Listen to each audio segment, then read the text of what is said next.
Hello, Southland Conference. My name is Lauren Anderson, and I'm joined by a few of our head coaches for our roundtable talk with our head coaches for our Southland Conference opening drive as we are getting ready for the 2024-2025 football season.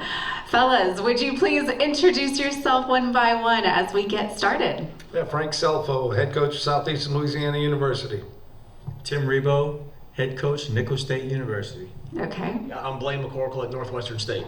Okay, so I guess what we're going to do first is get started with year one head coach. So Blaine McCorkle. Yes, exactly. We've got to put you on the spot. You're here with some people that have been working in the conference for some years now. So as your first season, you are coming off of building a 2-win Belhaven team in a conference championship in 2023, capturing the school's first conference title and D3 playoff berth. So talk a little bit about the transition coming from D3 to now D1 and what you're looking forward to. Yeah, the transition hasn't been what a lot of people think it would be. You know, a lot of people, when I first took the job at Northwestern State, said, oh my gosh, we're hiring a Division III guy, what's that? But, 20 years of my career before I was at Belhaven, I was in the FCS level in a lot of different places. Right. This is my sixth conference to coach in. So I've got a lot of experience in FCS football up and down the East Coast at Delaware, Richmond, Liberty, a few schools in Tennessee. So it really was more comfortable for me than Division III was. Right. I think it was probably a bigger shock to the people at Belhaven when I went there, transitioning from a guy that's been at the FCS level going to Division III than the other way. So that part's been pretty familiar, pretty easy. I've used the term as kind of my comfort zone, being back in FCS football. And the transition from Belhaven to Northwestern State, feels like I've done this before, because what I've found at Northwestern State is eerily similar to the program we took over at Belhaven in terms of some things with culture, with academics, with recent success, things like that. So I'm not going to say the transition's been easy, but it's been familiar, and we feel like we've got a pretty good blueprint for it. And earlier this afternoon, we had some of your players were here for Media Day, and we asked them, what are you guys looking forward to with a new head coach? And something that they mentioned was that they are excited to buy in to what you are bringing to Northwestern. So what is that? What are you bringing to the Southland Conference, specifically with Northwestern State? Well, the biggest thing I'm trying to bring to Northwestern State right now is just a new mindset, a new way of doing things. We've got a lot of goals that we set for the summer with our guys there. They all want to get bigger and faster and hone their skills and become better football players. But my biggest goal for them is just to be a united football team. Right. Because when we first got there, I had my first team meeting, and guys went around and introduced themselves. Then I had them introduce each other to me, and we had so many guys in the room that didn't know each other's name. Didn't know what position each other played. And so that told me that, the first thing we got to do is we got to get on a united front, and become one, because, you're not going to beat anybody if you don't know the guy lined up next to you and you haven't been through some things with them. So, that's been a big goal and something we're trying to get them to buy into, and maybe a different style of discipline that they haven't been used to, I think has caught a lot of them maybe off guard, and I think that's a good thing. And it's allowed us to shake some things out, and then some guys have disappeared that probably needed to, and that's right. Okay. So I think we're in a good spot with that, and the guys that are there are buying in. We'll report 108 guys to training camp this next Monday, and right at 60 of them were not on the roster last August. So it's really a brand new team. So the ones that have chosen to stay are the right ones that we wanted to stay. So we're pretty excited about the progress we've made in that department. And talk a little bit about what got you into being a football coach? What inspired you? Yeah, I tell people I'm 48 years old, and I've been in college football for 48 years, and that's true. Okay. I grew up in the profession. My dad was a college football coach growing up. My cousin's the head coach at Dartmouth right now. I've got an older cousin that's a retired college football coach. So this is our family business. I don't know anything else. I can't imagine life without college football. And I've done this my whole life, and I love football. I love college football. But I believe the older I get, and I believe this to be true, I think God puts a calling on everybody's life. I think that's true whether you believe that or not, and I believe that mine is to grow men. And if I love college football and I love growing men, what an awesome thing to be able to put the two things together and, try to build programs. And yeah, that's one of the reasons that a place like Northwestern State attracted me. I could have waited on Tim to retire and go to Nicholls where they're winning championships, and that'd have been easy, but how good could I have really felt about that? But if you go to a place like Northwestern, who, right now we've got the third longest losing season streak in the country behind Mississippi Valley and Cornell, 15 seasons without a losing season. But if you can go there and build something and get guys to kind of fall in love with each other, as we say, and build something, you can really feel good about what you've done. So that's kind of what drives me and what keeps me going in the profession and how I got to it. Okay, so that is what we can look forward to for your upcoming season, is these guys falling in love with one another to play for one another and for Northwestern State. That's right. Okay, and now we are getting into Tim Rebowe, because you just set it up so perfectly there, right? Head coach for Nicholls. This is your 10th season, and you have led the program to the first outright Southland Conference title and third overall during your tenure there. Talk about the difference that you might be experiencing as a 10-year vet versus a year one. What does that look like? I don't know how different that is. I want to tell Blaine this is it's 10 years, but it seemed like it was yesterday that we just took over the program. It's just flying by. And there's a lot of similarities to what he's going through to when we took over and things we have to do. But look, the game is still the game. The kids are still kids. They still want to be coached. They want you to help them be successful. That's what I love about it. It's a relationship business. So I think that's a lot still the same from year 1 to year 10, what we're into. So it's been fun, a bunch of great kids. And look, every year the goal is the same thing. Right. How can we get better? How can we improve? And how can we go in and try to win a championship? And you're coming off of such a great season, right? You have won all but one league game by double figures, outscoring opponents 33.2 points per game, right, to 16 points per game. You made the fourth playoff appearance in the last 7 years, all under your leadership. What has been the key to your success, would you say, at your time at Nicholls?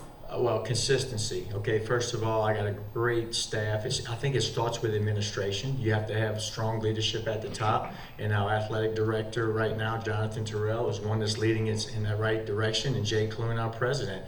And then the staff. I mean, we've had continuity on the staff, which it's really unheard of, and I speak about this often. Both offense and defensive coordinators have been with us all 10 years. Wow. And we still got 5 out of the original 9 coaches are still on the staff, has been with us. So staying with the same philosophy, the same terminology, offensively and defensively, without getting stale, I think that has been big for us. And when those guys are so good, how they take these players, and you got to recruit them and sign them and develop them. Right. And I think we've done a good job of doing that. And what would you say has allowed for your team to work together so cohesively that has allowed for this success? Not easy. I mean, that changes every year too. And I know we're going to get asked the questions about, with the transfer portal and how hard it is to manage roster nowadays. But that's a few. That's a few people who want to go on, and you're adding some people to it. So that locker room is important. And how you handle that, and that word we talk about, the culture word that gets used a lot.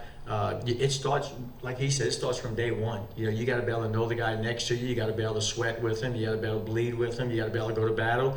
We're like a big family we fight with each other. That's all part of it. But at the end of the day, you're going to have each other's back, and that's what it's about. And what are you most looking forward to for this upcoming season for you and your staff and your team? Well, I think it's the same thing. You go through the way our season ended last year. Proud of what we did, but not happy the way it ended. So when you start in January and you start getting your team back together, it's so long. There's only so many days you actually play football. You work out for a couple months, and you have spring ball. Then you work out to finish the season, and you got the summer. So to get back on the football field, and the guys to put the helmets and the pads on, to get out there in the early mornings to go through those practices, that's what we're excited about. Okay, well, we're looking forward to the upcoming season, and now we're getting into Southeastern Louisiana. Frank, How are we feeling? So this is your 7th season now, right? Yeah. 7th season. Yeah. You were the 2022 Southland Conference Coach of the Year. You led the Lions to the 2022 Southland Conference Championship, to the NCAA FCS playoffs in 2019, 21, 22. So let's talk a little bit about your success now and what has been key for you. These guys alluded to it. It's about the people that you have in your program. It's starting at the top with the president and the athletic director, J.R. Teagues. It's about the people that you work for and work with. It makes it a good and a bad situation. And if you work for people who aren't on the same page with you, you got an opportunity for not to have success. But fortunately, I'm in a situation where I think we're in a good recruiting area. We're subsidized by the university. We've got a great fan base that supports us, and those things lend itself. Those are all pieces of that puzzle that goes in towards continued success. I said when I got to Southeastern, I didn't just want to win, the games in the conference. You have to win those. Right. But I think I wanted to expose and get the Southland Conference on a national level, help grow this conference and our footprint. And I think we've done that. Tim's had some great runs nationally, going and playing people all over the country. We're the same way. UIW, we've got some teams that are now competing on a national level. And for us to do that, Chris Grant's going to be a big part of that. For us to do that, we've got to be able to get this Southland Conference name out there. And playing on the road in this conference is different than anywhere else. It's difficult. There's a lot of rivalries, but there's a lot of passion for football. Right. And when you can go in this conference and win on the road, it's a huge achievement. You got to hold court at home, but you got to be able to steal some on the road, and I think that's a challenge. And we've been able to do that over a few periods, and we've had success because of that. But it's you got to continue that. And you mentioned the support that comes from starting at the university level with the president, with the athletic director, things like that. You've had such a pretty extensive coaching background, right? You've done. It doesn't. Seasoned vet. That's even more. Yeah. I like that. Yeah. You got it. Yeah. It's good. Go ahead. Talk a little bit about what the Southland Conference specifically has been for you in comparison to maybe some of your other stops along your coaching career. Yeah, and Blaine talked about it. This is a family business. Same with me. My dad is a coach. My brother's a coach. My son's a coach. My nephew's a coach. Everybody's coaching in college. I'm here, and it's just what we grew up doing. Right. And it's. I never swayed on what I wanted to do and how I wanted to do it. This is all I wanted to do, and I think it is the competitive spirit that's in you. Those characteristics come forth, and the only place you can get it done is on the field. You got the preparation, the grind. All of those things are welcomed, and I think when you look at FCS football, and I said this, I've been at every level. I started in junior high, a middle school job. I've been to the NFL, right? And every part in between, junior college, FBS, high school, 5A, single A. It doesn't matter. It's all the same. It's about relationship building. It's about development, getting guys to play together. There's no separation in your locker room. If you're going to have a good program, those guys are going to all come together. And I think when you get to the FCS level, which this was the first place that I've ever coached at that level, in the FBS we went to bowl games, and that was good. It was a good reward, and there's a great place for bowl games in the country, and at that level it benefits the charities and things like that in the community. But in the FCS, when you go to the playoffs, it's done. It's won. There's a finality about that that's really the sobering when you think you got another week left and it's over with and it's done. So I love the playoff system. I'm a huge proponent of that. I'm glad to see that FBS is going to the playoff system. I've been to a lot of bowls and we enjoyed them. But this is it allows people to come together and play harder for longer, and that's what you want at the end of the day. There's only one winner, but man, have an opportunity to do that is awesome. And what can our fans, the Southland Conference fans, expect from your Lions this season? We're going to play hard. There's no wins and losses, predictions, none of that stuff. Our guys are going to play hard.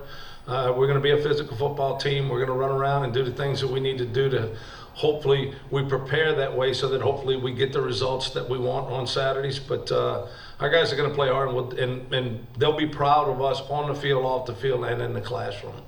Okay, and before we get into a panel question, I want to ask some questions to all of you. My last question for you individually is, you were a baseball player, and now a really good one, right? You were the 1981 ULM Athlete of the Year. Yeah. So a really good baseball player. Absolutely. How did you make the transition into football? Well, Lauren, that's kind of like asking a doctor. Since you wasn't a doctor in college, how could you be a doctor now? You know, you go out and you start, that's what you're doing. I mean, you love to do something and you go do it and you learn how to do it. But I grew up in it. Right. I've been in a locker room since I could walk. So, I grew up in this business each and every day, going to practices, shagging balls, filling up water buckets, squirting the hoses, moving sprinklers around the field, cutting grass. I grew up in this, and so there was no transition. It was just the next step in life for me. You were made for it. I'm built for it. They dropped all the sports that year. So they did, but this is year 43. He's been living for 48. This is year 43 coaching for me. So there's nothing else I can do. There's nothing else I want to do. There's nothing else. I can't even think about doing something else. And Coach Scelfo, as we're transitioning into a panel question, you mentioned how important it is for the Southland Conference to be known on a national level. What does it mean to you guys, all three of you, as head coaches, to have a commissioner like Chris Grant focus on expansion as we've added new teams into the conference? What does that mean to you guys? Lauren, let me say this. I'm proud of this conference. I really am, and I'm a part of it, right? I'm an integral part of it. There's only 8 teams, 9 next year.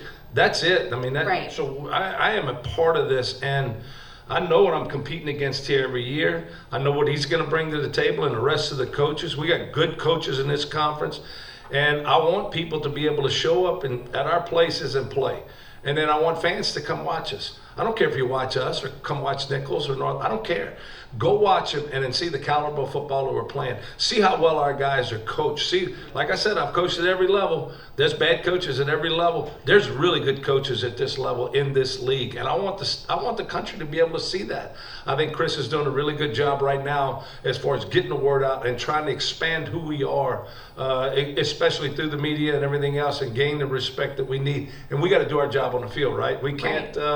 We got to go out and perform. We got to go compete with those guys and get those intersectional rivalries going, and we got to be successful when we play them.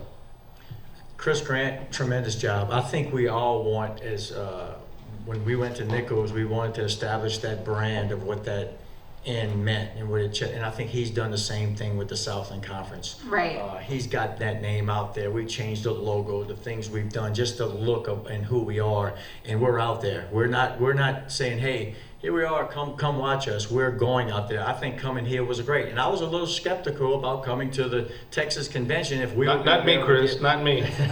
If we were going to get the exposure. And I think it's been fantastic. It's right. really been good. So doing things like that. But the thing is right, is as much as Chris and his administration is doing, and I'm going to speak for football and I'm going to speak for Nicholls, we got to do our job. Okay, and we got to go out there. We were going out before, and we played the big boys. We played in the FBS games. We had some success in those games, and that goes a long way for the Southland Conference. Right. Now we got to do better than what we did last year. You know, conference champions and going on the road and not finishing it the way we want. That is how we're going to get ourselves out there, and how we're going to take it to the next step. Yeah, well, as the new guy, you know, what I can tell you about Chris is, you know, when I got the job in December to now, he's been so welcoming. And, you know, the couple times I've been around him at these conference meetings, he's just full of passion and fire. And, you know, I think as right. coaches, we really appreciate that, you know. And he kind of feels like one of us. You know, we had a head coaches meeting earlier, and he kind of gave us a charge, and he was fired up and passionate, and that's what you want, you know, in your leadership, is somebody that's not going to be content and complacent and is always going to try to move you forward, because that's what we're all trying to do with our teams is always take steps forward and get better. So I really appreciate that. You talk about expansion, and I think I speak for all the Northwestern State community. We are so excited to have Stephen F. Austin back in the conference, because right. that rivalry is special. You know, there's so much history and tradition with Stephen F. Austin and Northwestern State, and to get that opportunity back on a yearly basis and not have to try to create it through non-conference matchups, is pretty exciting. And that'll be our first conference game this year. And I'm sure there'll be a big crowd over there in the other city that sounds kind of like us across the state line. This October, so we're pretty excited about that. And Coach Carlton and I had a couple of conversations about reigniting a trophy with that game. That went through some things a couple years ago, so we're going to try to come up with something new there that everybody can be excited about. And I think we've got some new ideas, so I'm pretty excited about it. And just like these two guys mentioned, we've got to accept the challenge too to increase our brand. I mentioned a minute ago that we've got the third longest losing season streak in the country. As we sit here today, it's been 624 days since Northwestern State's won a football game. And that doesn't help these guys any when they try to go out on a national stage, and we want to get to where they are. So we fully accept the charge and the challenge that he gave us all today, and we're going to do our part to help the brand. And speaking of the brand of the Southland Conference, we are Texas and Louisiana based. And if you know anything about Texas and Louisiana, football is everything, right? So tell us, what does the culture of the Southland Conference, how does it differ versus the places you guys have been before?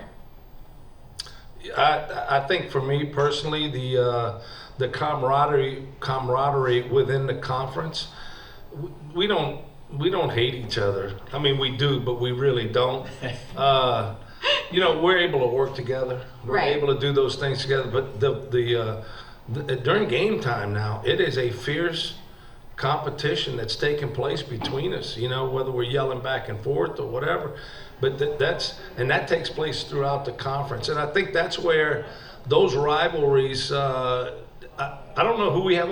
I know our rivalry game is with Nicholls, but Northwestern's a huge game for us. McNeese is a huge game for us. Lamar is a huge game for us. Commerce, UIW, Houston Christian, SFA now. All of those games are going to be huge because every game matters. Right. And there's not going to be one game we're going to be high and the other one we're going to be low. We've got to be prepared every week, and I think that's you got to bring it every week. Like I said, you can't go on a conference and roll on the road in the conference and roll your helmet out and expect to win. It's just not going to happen. I think I've been very fortunate through my whole career that I've been in the state of Louisiana. Okay. And just like Coach Scelfo, I started off at the lowest level. I was a middle school head football coach, and then I was a head coach in high school, and then I worked my way into college and, been at Nicholls. But and I can speak when I say I love high school football and I love Friday night football. So when I speak about I speak the Louisiana part. Now I know Texas has great tradition and the stadiums and their games on Friday is incredible. Right. But go up and down the river parishes where we live and go to a game on a Friday night where the parents are working in a plant against each other, and they doing what he said we do. We yelling at each other, we screaming at each other, but they love each other. You know what I mean? That's what it is. So from North Louisiana to when I was at Monroe to when I was at UL with the Raging Cajuns, that fan base and that passion of what they have, and that's what I see in the Southland Conference. We're creating those rivalries and that type of football. Yeah, well, it's interesting, Coach Rebowe, you mentioned you spent your entire career in the state of Louisiana. I've spent my entire career trying to get back to the state of Louisiana because, as I mentioned, growing up in this profession, I went to 3 high schools in 3 states. I'm sure your sons can relate to that a little bit. Yeah, it's a welcome to the world. And then when I went to college, in Baton Rouge, I was there 5 years. That was longer than I lived anywhere in my life. And I really kind of started calling Louisiana home because I was there longer than anywhere. And I just fell in love with the people, the culture, the passion. The high school football that Coach Rebowe was talking about is phenomenal.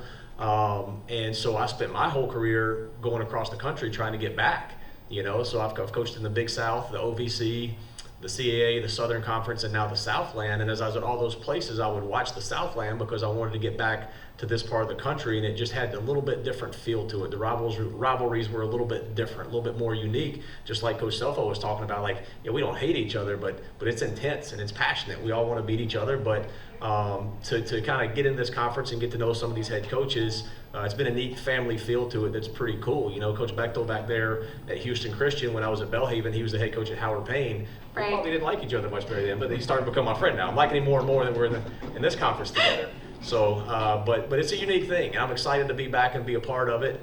And hopefully I'm in it for a long time, just like these guys have been. They're kind of the role models for all of us as to what the Southland should look and feel like in terms of how the coaches and the schools get along together. So I really admire what these two guys have done. And as we wrap this up, I would like to know from each of you your strengths as a head coach. What do you think are your top 3 strengths as a head coach? I think my first strength, I'll start this one off, is knowing when to shut up and get out of the way. Okay. Not much strength. I like that one. Not so much. Hire some good people and don't micromanage and let them go and let them do it. And like I talked about the coordinators earlier, and let those guys coach and do that. I guess another strength, I think I am a people person about relationships, and I think that's a big part of it. You know, we tell a young man when we recruit him and how we act, and when you're recruiting, that's what you're going to get when you're here. We're going to, want to be in your life the rest of your life, and want to be able to help some people. So I'd say that's a couple of my strong suits right there. Okay. Yeah, I don't have that. I got that. Yeah, it doesn't work. Compassion, how about that one? No, I don't have that either. I think the biggest thing for me is I love the players, man. The players are just so, I wake up every day and can't wait to get there. It is just the ability for, what are they going to do? And I tell them, I'm not your buddy, I'm not your friend, I'm old, fat, and white, and you guys are just rolling with everything. But let's try to get this going together, and we love it. I mean, we just spend so much time with each other. We hang out together. I learn so much from them. I hope I can impart some stuff on them, but I learn more from them every day. And so I think my relationship with my players, my relationship with those guys, they got to come to work every day, and they know that, but it's not expectations, it's just what you do. Right. And they have to come to work every day, and we know that, and we get through it together. The tough times we get through together, and I think that's what allows you to overcome a bad day or a bad game or even a bad season, because that culture's in place, and we're going to continue to work, and we don't hold each other, we're not blaming anybody else, we hold each other accountable. So I think that's probably, for me, the best thing. For my wife, she's lucky to be married to me for this long, and that's, as you know, and they all know, that's the most important thing. That's the rock in your background that takes care of everything for you. All right, I will say I did see a little bit of the interactions between you and your players earlier, and I was cracking up. It was good. It was good. So I can attest to that. That is true for sure. Yeah, that's a hard question. What are your strengths? Because that's a tough one. I think what Coach Rebowe said is exactly right. It's the continuity of it. I was able to bring 8 guys from Belhaven with me on my staff. And varying levels, some of them full-time coaches, some of them GAs, some guys that just finished playing for me I brought as GAs. And there's so much to the continuity when you try to lead, people understanding who you are and what you're trying to do. You mentioned not micromanaging. I hope I never micromanaged. I've worked for people who are micromanagers, and that squelches creativity, and it's oppressive. It's hard to be around. So, I think one thing that we try to do that I'm probably the most proud of is we try to be really, really organized and just let people go do their job. Okay. You hire people because you trust them, and that's what we do. And like Frank, and I mentioned a minute ago, I think everybody's got a calling on their life, and I hope mine's to grow men. I hope those relationships are real. That's one thing that we're still kind of growing and building at Northwestern State, because I'm still getting to know them. They're still getting to know me. Is this guy real? Is this just all coach talk he's giving us? Is whatever. But there's nothing better to me than going to a player's wedding. I went to one this summer. Our punter at Belhaven got married. He was our punter, and he had 35 of his teammates there. And nice. That was something we were able to build, that kind of culture and that unity and that bond. And that's what you're always trying to do. And I hope that's a strength of mine, and I think those things affect winning. I think close teams win. I look at the teams I've been a part of over my 26 years of doing this now. The best teams were the closest teams, and I hope that's something that we can build, and that's what we try to do. So if somebody watched me and said that's your strength, I would hope that's what they would say. I'm not going to say that's mine, but that's what I would hope it would be. Okay. Well, coaches, thank you so much for your time. Best of luck this season. I can't wait to see you guys out there. Thank you. Thanks, Lauren. Appreciate it, Lauren. Thank you.